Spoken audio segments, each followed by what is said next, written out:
మాంగళ్య shopping mall ఆర్సీపురంలో Ambedkar statue ఎదురుగా July 12న రాశి ఖన్నా చేతుల మీదుగా గ్రాండ్ ఓపెనింగ్.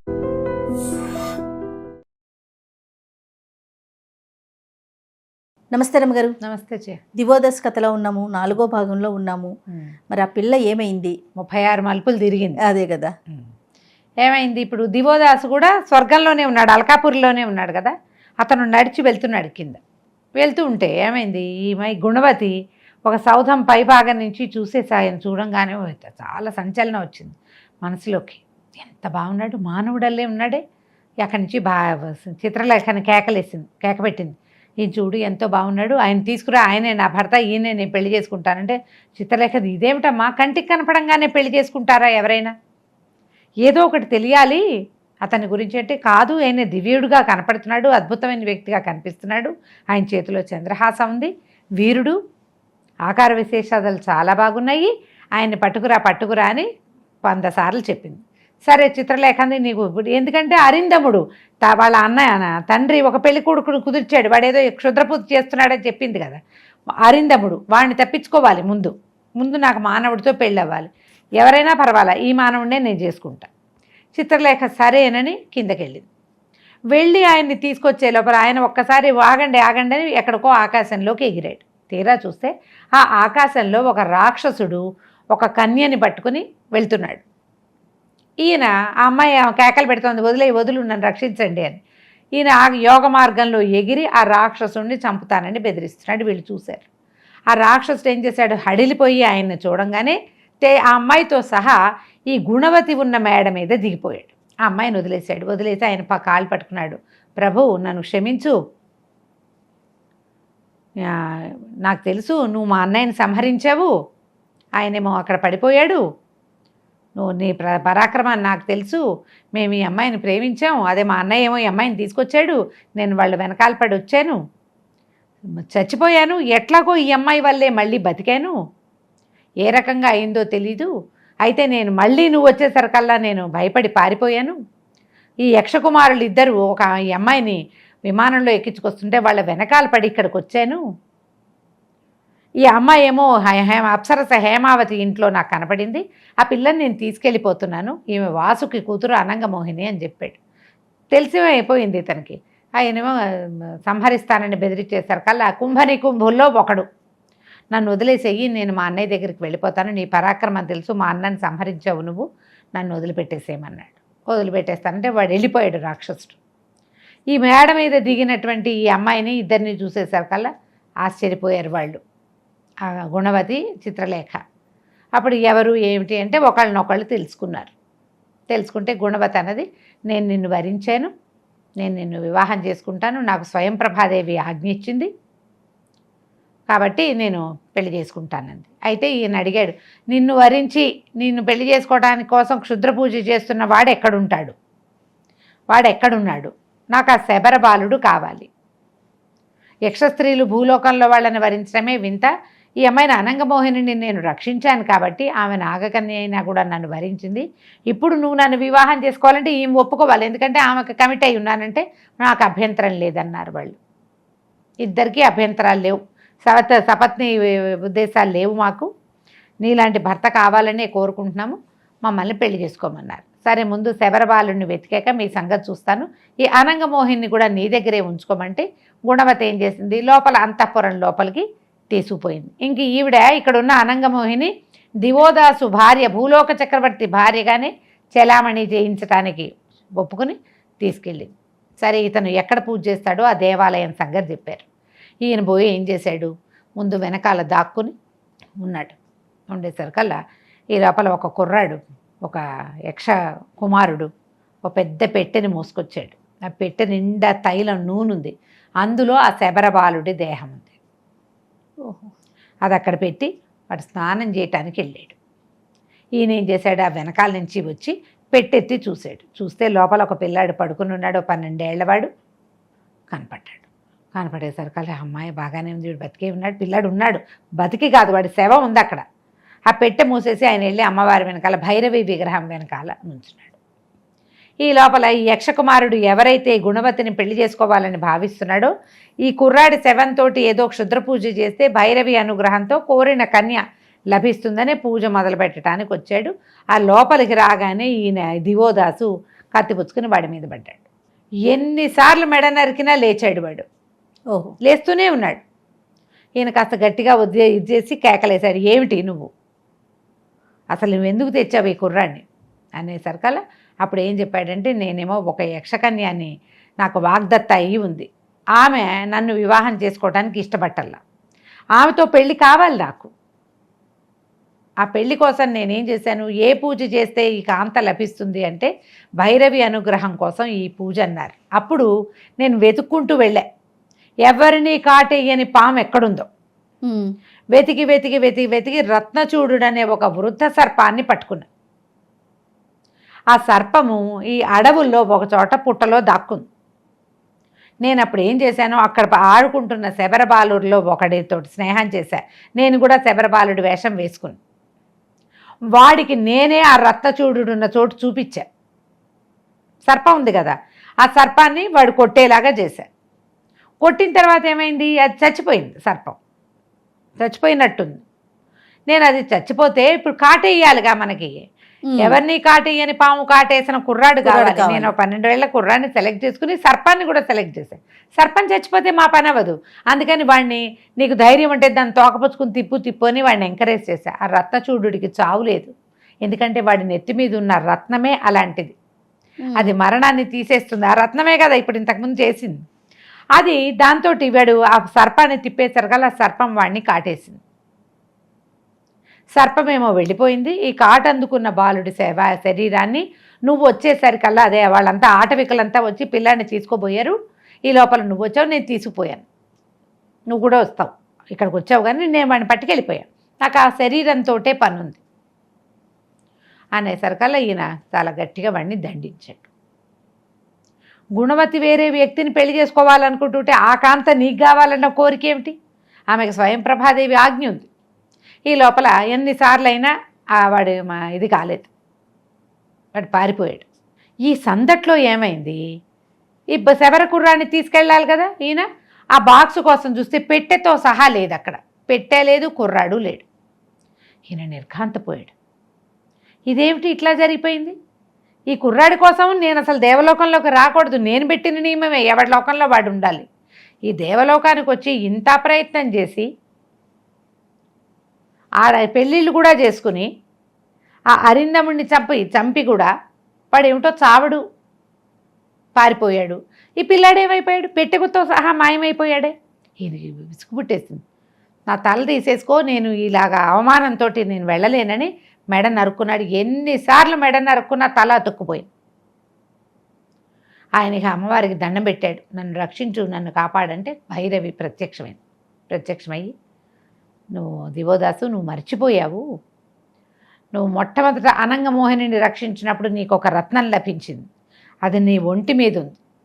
ఆయన ఇట్లా అది రొంటిని పెట్టుకున్నాడు, దానివల్లే ఈ మరణం కుదరటం లేదు నీకు, దానివల్లే అరిందముడు మళ్ళీ జీవించాడు. అతను ఎన్నిసార్లు తగిలినా దగ్గరుంది రత్నం, అందుకని వాడు బతికేస్తున్నాడు.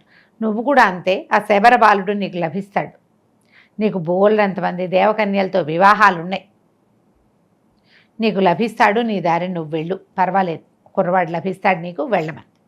బాగానే ఉందిగా. సరే ఏమైందా, అరిందముడు వచ్చాడు. ఈ లోపల భైరవి ప్రత్యక్షమయ్యేసరికల్లా దండాలు పెట్టేసరికల్లా అమ్మవారు ఏమందంటే, అరిందముడిని నువ్వు కన్యని వదిలిపెట్టేసి, గుణవతి ఇతని కాబోయే భార్య, గుణవతికి స్వయం ప్రభ వల్ల లభించాడు ఇతను, కాబట్టి ఇతన్ని సేవించు, ఆ శబరబాలకుడిని వెతికిపెట్టు, ఇతని సేవలో ఉండు అని అరిందముడిని దివోదాసుకి సేవకుడుగా నియమించింది భైరవి. అమ్మ మాయమైపోయింది. వీళ్ళిద్దరూ ఆమెను వెతకడానికి, ఆ కుర్రాన్ని వెతకడానికి బయలుదేరారు. ఇంతలో అక్కడ ఏమైంది, దేవలోకంలో ఇది నలకూబరుడు కాదు, మణిగ్రీవుడును జలంధరుడు అమ్మాయి కోసం కొట్టుకున్నారా, చచ్చేలా కొట్టుకుని, వాళ్ళిద్దరూ కొట్టుకున్నాక వాడి ఫ్రెండ్స్ వీడి ఫ్రెండ్స్ చేరి అంతా కొట్టుకుని, తర్వాత వాడి సైన్యం వీడి సైన్యం కూడా చేరి విపరీతంగా యుద్ధం అయిపోయి నానా గందరగోళం, పెద్ద యుద్ధం జరిగి అక్కడంతా చివరికి తండ్రి ఇంద్రుడు వచ్చాక అది తగ్గుమొహం పట్టింది. తగ్గుమొహం బట్టి వాళ్ళిద్దరూ వాళ్ళ దారిని వాళ్ళు సర్దుకున్నారు. మరి ఇక చేసేదేముంది? అవును. ఈ లోపల ఏమైంది, ఈ గుణవతి, అనంగమోహిని వీళ్ళంతా ఒక్కింట్లోనే ఉన్నారు. ముందు కథలో చెప్పుకున్నాం కదా. అవును. వాళ్ళిద్దరూ కలిసి ఏదో వ్రతం చేసుకున్నారు, సౌభాగ్య వ్రతం ఒకటి. ఇద్దరికి భర్త ఒకడే, ఆయన ఎక్కడికో వెళ్ళాడు, వస్తాడు. ఈ వ్రతం జరుగుతున్న ఇంటికి మణిగ్రీవుడు వచ్చాడు, చెల్లెలి భవనానికి. ఎప్పుడైతే వాడు లోపలికి వచ్చాడు, ఈ అనంగమోహిని కంగారు పడిపోయింది. తను ఎత్తుకొచ్చిన వాడు వీడేగా, చటుక్కుని లోపలికి వెళ్ళిపోయింది. వెళ్ళిపోయేసరికల్లా ఇతను అడిగాడు, నువ్వు నన్ను చూసి లోపలికి వెళ్ళిపోయిన అమ్మాయి ఎవరంటే, ఆవిడ పేరు శీలవతి, చాలా గొప్పది, మరి భూలోక చక్రవర్తి అనే దివోదాసు భార్య, ఇక్కడ కొద్ది రోజులు ఉండటానికి వచ్చింది అనేసరికల్ ఠాట్, ఇక్కడికి రావటం ఏమిటి, నేనే తీసుకొచ్చాను ఆమెని, నేనే ఆమెను భూలోకం నుంచి ఇక్కడికి తీసుకొచ్చాను. మధ్యలో దివోదాసు ఎక్కడి నుంచి వచ్చాడు, ఇది నా స్త్రీ, నేను ఇక్కడికి తీసుకొచ్చాను, ఆ అమ్మాయిని నాకు స్వాధీనం చేయమన్నాడు. గుణవతి ఒప్పుకోలేదు. ఈ పరస్త్రీ వ్యామోహం తప్పు, నువ్వు తీసుకొచ్చినా సరే ఆమె దివోదాసు భార్య భూలోకంలోనే, నువ్వు ఆమెనే తెచ్చావు, ఆమె నీకు స్వాధీనపరిచేది లేదు, ఏమైనా సరే నేను నీకు ఆమెను స్వాధీనపరచను ఆనంగానే వాడు ఊరుకోలే. ఇంకా చెడామడ అరిచి కేకలు పెట్టాడు, ఇవి కావాల్సిందేనన్నాడు. వాళ్ళు ఒప్పుకోక అతన్ని గెంటేశారు. సరే, ఇద్దరు కలిసి, ఇతను స్నేహితుడు కలిసి బయటికి వెళ్ళారు. ఆలోచించుకుంటున్నారు అనంగమోహిని ఎట్లా స్వాధీనపరచుకోవటం. ఇంతలో ఏమైంది, వాళ్ళకి ఒక పెట్టె కనపడింది. ఈ పెట్టె ఎక్కడి నుంచి వచ్చింది, ఆ పెట్టె నిండా నూనె ఉంది, ఎక్కడి నుంచి వచ్చింది ఇది అని ఆశ్చర్యపోయారు. ఇక్కడ కథ ఏం జరిగింది, ట్విస్టు, ఎప్పుడైతే దివోదాసు పెట్టె తలుపు మూత తీసి ఆ చనిపోయిన శబరబాలుణ్ణి చూశాడో, ఆయన దగ్గరున్న మణి ప్రభావం వల్ల వాడు వెంటనే జీవించాడు. ఓహో. ఈయనేం చేశాడు, వాడి శవాన్ని చూసి తలుపేసేసాడు. వాడికి లోపల ప్రాణం వచ్చింది, మేలుకు వచ్చింది, ఎక్కడో ఉన్నానని తెలుసుకున్నాడు. వాడు అటు ఇటు కదిలి ఆ పెట్టెను తోసేసరికి పెట్టె తలుపు తెరుచుకుంది. ఈ పైకి లేచినప్పుడు ఇక్కడ ఏం జరుగుతోంది, దివోదాసు అరిందముణ్ణి సంహరిస్తున్నాడు, వాడి మెడ మళ్ళీ అతుక్కుంటోంది. వీడేం చేశాడు, ఈ పెట్టెలోనే ఉన్నాను నేనని బయటకు వచ్చి ఆ పెట్టెని ఎత్తిని పుచ్చుకుని అక్కడి నుంచి పారిపోయాడు. పారిపోయి వచ్చేసి అటు ఇటు తిరిగి ఒక సెలయేరు దగ్గర చేరాడు. ఈ ఒంటి మీదంతా నూనె ఉందిగా, ఈ నూనె కడుక్కుందామని వాడు ఏం చేశాడు, పెట్టెలోంచి బయటకు వచ్చి సెలయేట్లోకి వెళ్ళాడు. ఆ పెట్టెలోంచి లేచి బయటికి వెళ్ళినప్పుడు వీడు మణిగ్రీవుడును ఈ జలంధరుడు అక్కడికి చేరారు. పెట్టెలో తైలం ఎందుకుందో వాళ్ళకి అర్థం కాల. నూనె ఉందేమిటి, శవం పాడవకుండా ఉండడానికి నూనె పోసి పెట్టారు అందులో. ఆ విషయం అర్థమైంది. ఈ లోపల ఈ పిల్లాడు ఇక్కడ చక్కగా స్నానం చేసేసి ఆ సెలయేరులో అట్టా వెతుక్కుంటూ పళ్ళు గిళ్ళు అవి ఇవి తినడానికి వెళ్ళాడు. అవన్నీ పుచ్చుకుని ఇక్కడికి వచ్చాడు. వీడు తెల్లబోయారు, వీడెవడు, వాడెవడో వాళ్ళకి అర్థం కాల. వీడెవడు, ఎక్కడి నుంచి వచ్చాడు, వీళ్ళకి ఏమనిపించింది, ఆ కుర్రాడు వాడేమో వీళ్ళని చూసి కంగారు పడి పెట్టెలో దాక్కోబోయాడు. వాళ్ళేమనుకున్నారు, ఓహో వీడి పెట్టెతోటే వచ్చాడు, దొంగో ఏదో అయ్యి ఉంటాడు, ఎటాగో వచ్చాడు, వీడిని తీసుకెళ్ళిపోదాన్ని ఒక విమానాన్ని కేకేసి ఆ పెట్టెను అందులో పెట్టుకుని తీసుకెళ్ళి భూలోకంలో హిమోత్పర్వత ప్రాంతంలో, అదే ఒక రకమైన కొండలు అవి ఉన్న చోట ఆ పెట్టెను జారవిడిచేసి వచ్చేసారు. పెట్టె పంపించేశారు భూలోకంలోకి. వాడు కిందకి వెళ్ళిపోయాడు. ఆ కిందకి వెళ్ళిన వాడు ఏం చేశాడు, కొంతసేపటికి మెలకు వచ్చింది వాడికి. లేచి చూసుకున్నాడు, ఆ పెట్టెలోంచి బయటకు వచ్చాడు. బయటకు వస్తే ఎవ్వరు లేరు, అదేదో మహారణ్యంలాగా ఉంది. వాడు చూస్తూ ఉంటే చుట్టూతా ఏవో తోటల్లాగా ఉండి ఎవరో దేవకాంతలు కనపడ్డారు. వాడు పోయాట వాళ్ళ దగ్గరికి వెళ్ళాడు. వాళ్ళు నలుగురు దేవతా స్త్రీలు, ఒకళ్ళు వీణ వాయించుకుంటూ ఒకళ్ళు పాట పాడుతున్నారు. వాడి జీవితంలో అంత చక్కటి వాళ్ళని కానీ అనే అలంకారాలు ఉన్న వాళ్ళని కానీ చూడలేదు. వాళ్ళకైతే నోరు తెరుచుకుని నుంచున్నాడు. మానవుడు అని ఆశ్చర్యపోయారు వీళ్ళు. వీళ్ళకి ఏమిటి, నలుగురికి ఒక్క మానవుడితోటి వివాహం ఉంది. ఈ కుర్రాడు ఎవరికైనా నచ్చితే నలుగురు వాడిని పెళ్లి చేసుకోవాలి. చిచ్చి అనుకున్నారు, వాడు నచ్చల వాళ్ళకి. ఈ కుర్రాడు పైగా వాడి శబర వేషము వీళ్ళకి నచ్చలేదు. మళ్ళీ వీళ్ళెవరు, కొత్త కథ వచ్చింది, ఇంకో కథ. వీళ్ళు ఏదో ఒక సమస్యలో ఉండి ఈ ప్రాంతానికి వచ్చిన దేవతా స్త్రీలు. వాళ్ళు ఇక్కడ ఒక పెద్ద దేవాలయం ఉంది, చాలా పెద్ద అమ్మవారి దేవస్థానం ఉంది. పూర్వం ఒక యక్షుడు సంతానం కోసం ఈ అమ్మని పూజించాడు. మ్మ్. పూజిస్తే రోజు రత్నాలు తెచ్చి పూజ చేసేవాడట. చేయగా రత్నాలతో పెద్ద గుడంతా నిండిపోయింది. చివరికి అతనికి సంతానం కలిగింది. ఆ రత్న సంపద అంతా అతను అమ్మవారికే సమర్పించాడు. అతను వెళ్ళిపోయాడు. అక్కడికి దేవతా స్త్రీలు 4 చేరారు. వీళ్ళు ఏదో శాపగ్రస్తలు, తర్వాత చెప్తారు శాపం. వాళ్ళకి అమ్మవారు ఏం ఆజ్ఞ ఇచ్చిందంటే, ఎవరైనా మానవుడు ఇక్కడికి వస్తే, మోహోదారుడు, తన జీవితం కోసం చూడకుండా ఇతరులకు సహాయం చేసేవాడు, పరమ సాహసి అయిన మానవుడు ఒకడు ఇక్కడికి వస్తాడు. అతనిదే ఈ సంపదంతా, ఇక్కడున్న సంపదంతా అతనిదే. మీరు 4 అతని భార్యలు అవుతారు. మీ శాపం దాంతో విమోచనం అవుతుందని చెప్పారు. ఆ ఆజ్ఞ చొప్పున వాళ్ళు రోజు వాళ్ళు ఏంటంటే ఏదో వాళ్ళ శాపంతో రాత్రిళ్ళు పోయి చెట్ల మీద ఉంటారు. తెల్లవారు చచ్చి చెడి గుడికి చేరతారు. వచ్చి ఇక్కడ అమ్మవారికి పూజ చేసుకుని పాటలు పాడి సంగీతం పాడి ఏదో తిని తిరుగుతారు. చీకటి పడేసరికల్లా వాళ్ళ శాపవశాత్తు వీళ్ళు మళ్ళీ పోయి చెట్ల మీద కూర్చుంటారు. కొద్దిగా ఇప్పుడు ప్రస్తుతం వాళ్ళ పరిస్థితి ఏదో మార్పు వచ్చింది. కాస్త శాపం కొద్దిగా సడిలినట్టు అనిపిస్తుంది. దేనివల్ల వాళ్ళకి ఇంకా తెలియలా. ఒకవేళ ఎవరో మనకి వివాహం చేసుకోబోయే మానవుడి వల్ల ఈ శాపం సడలుతోందేమో, తమ సమస్య కొంచెం తీరుతోందేమో, ఒకవేళ మానవుడు అంటే వీడేనేమో అని చూస్తున్నారు. వీడు కాదు, ఖచ్చితంగా వీడి మొహం ఎవ్వరికీ నచ్చలేదు వాళ్ళకి. వాళ్ళు అక్కడే ఉన్నారు.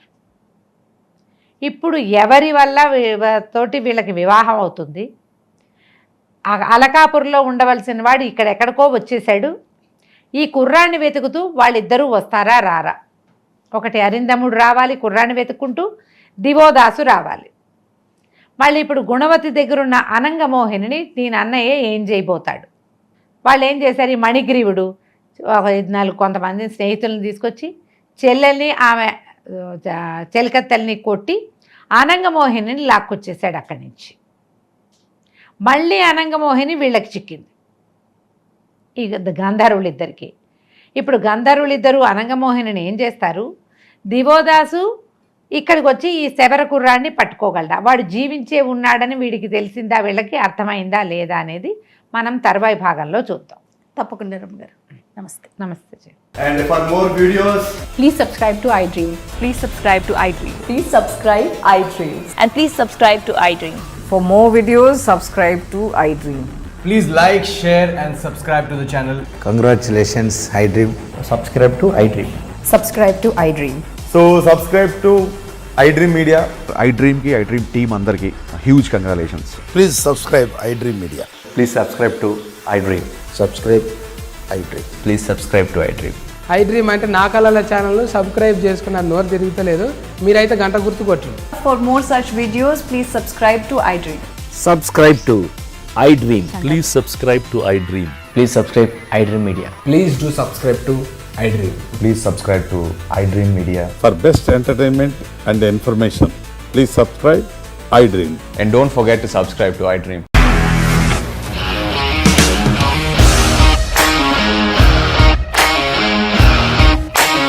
ఇండస్ట్రీలో కమిట్మెంట్ ఇష్యూస్ వస్తే నీకు కూడా వచ్చినట్టు మార్నింగ్ తీసుకెళ్ళాలంటే కొట్టి పడేశాడు.